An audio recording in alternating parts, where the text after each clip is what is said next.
kita nakita sa Dead Bear Gulch nung naka-werewolf costume. Nagka-stage straight ka, no? Gawin mo yung style ko. Ini-imagine ko naka-underwear lang ang audience. Pero hindi na importante yun kasi ipakita naman yung totoong werewolf. Kamusta kayo na? May balita ako sa inyo. Okay. Natawagan nyo ba yung tinatawagan nyo? Hindi. Wala siya. Ano gusto nyo unahin ko? Hindi makontak eh. Sabihin mo na. Bumubuelo lang ako para may drama. Binuksan na ulit ang open season.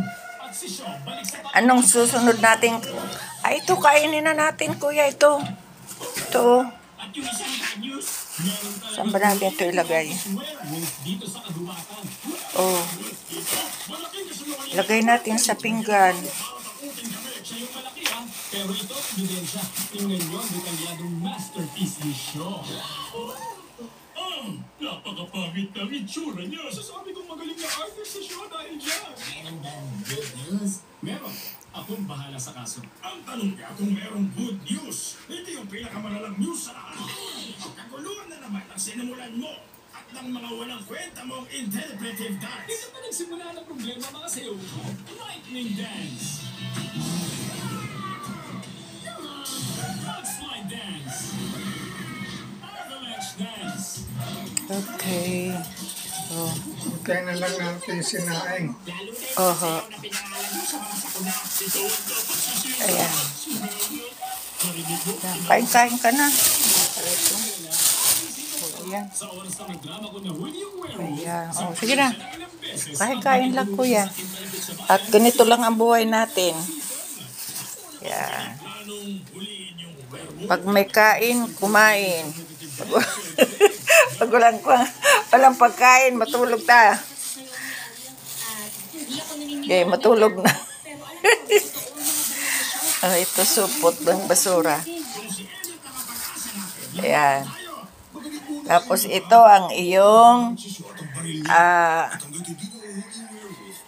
tea. Tea na walang ice. Ayan. Tapos may pandesal pa tayo. Ayan, oh. Ngayon, anong gagawin natin? Anong pagkikwentuhan natin?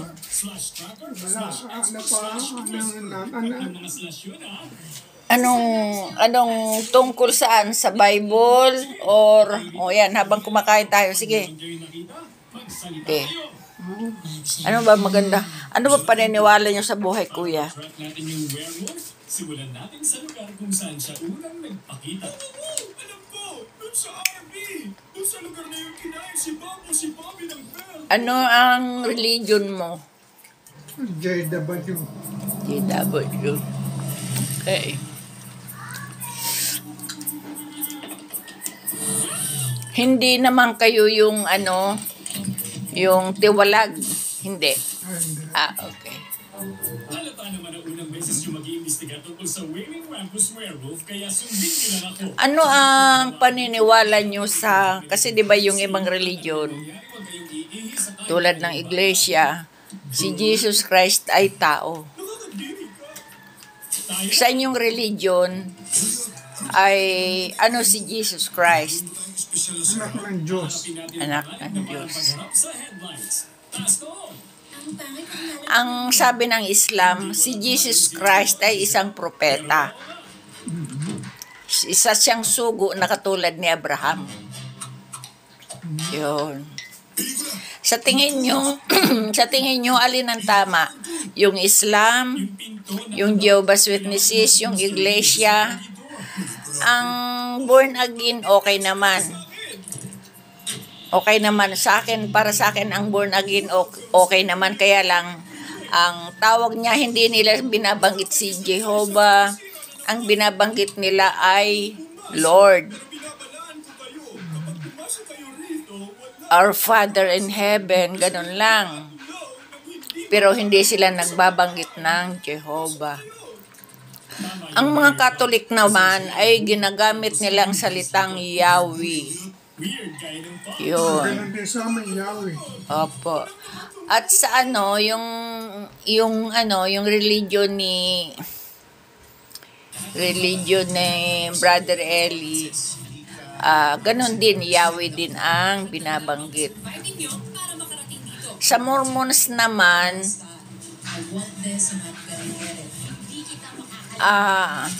Ang kanilang propeta ay si Mormons.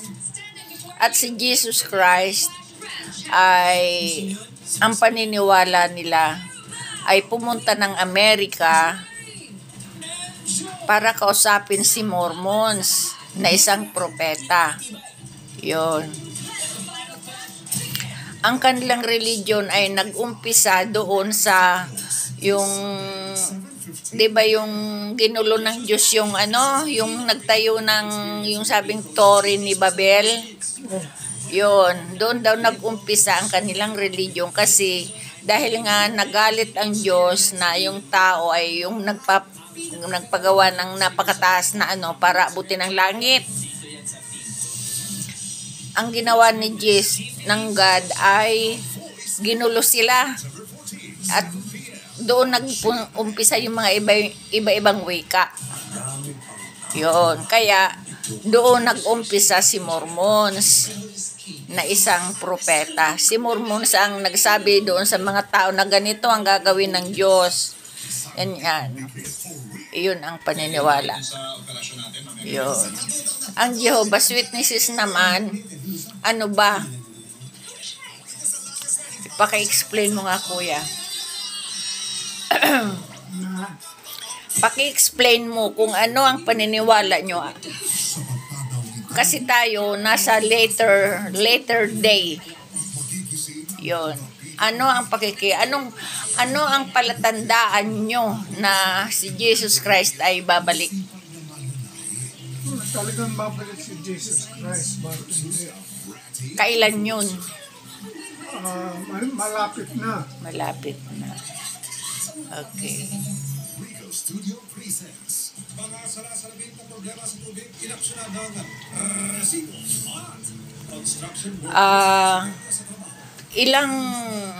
Sa isang linggo, ilang araw kayo naggagawa ng Bible study sa inyong church or anong tawag sa inyo ay Kingdom Hall? Yun. Ilang beses sa isang linggo ginagawa ninyo yun? Sa amin, 3 araw. 3 araw sa isang linggo. Okay. Meron ba sa inyong tinatawag na yung ikapo? Ano ikapo? Yung 10% ng halimbawa ikaw nagtatrabaho ka, yung 10% kailangang i-donate mo sa simbahan. Wala kami. Walang ganon. Wala kayong ganon. Kasi ang ibang simbahan meron. Ang Catholic naman voluntary. Yun. Ganun din sa amin, Voluntary. Okay. Marami kasing relihiyon dito sa Pilipinas Ang daming si Kibuloy hanggang ngayon nakakulong. Pastor din yun. Ano ba yun? Pastor founder. May JIL. Ang JIL naman kay brother naman yun. Yung nasa politika. Kasi naman sila yung mga member nila sa dami naman ng mga member nila, kumbaga dagdag boto din. Yung religion nila ay ginagamit sa politika. Yun. Meron dyan sa may Santa Teresita, ganon din. Marami din silang member. Pero ang maganda naman sa kanila, nagbibigay sila ng scholarship sa mga kabataan.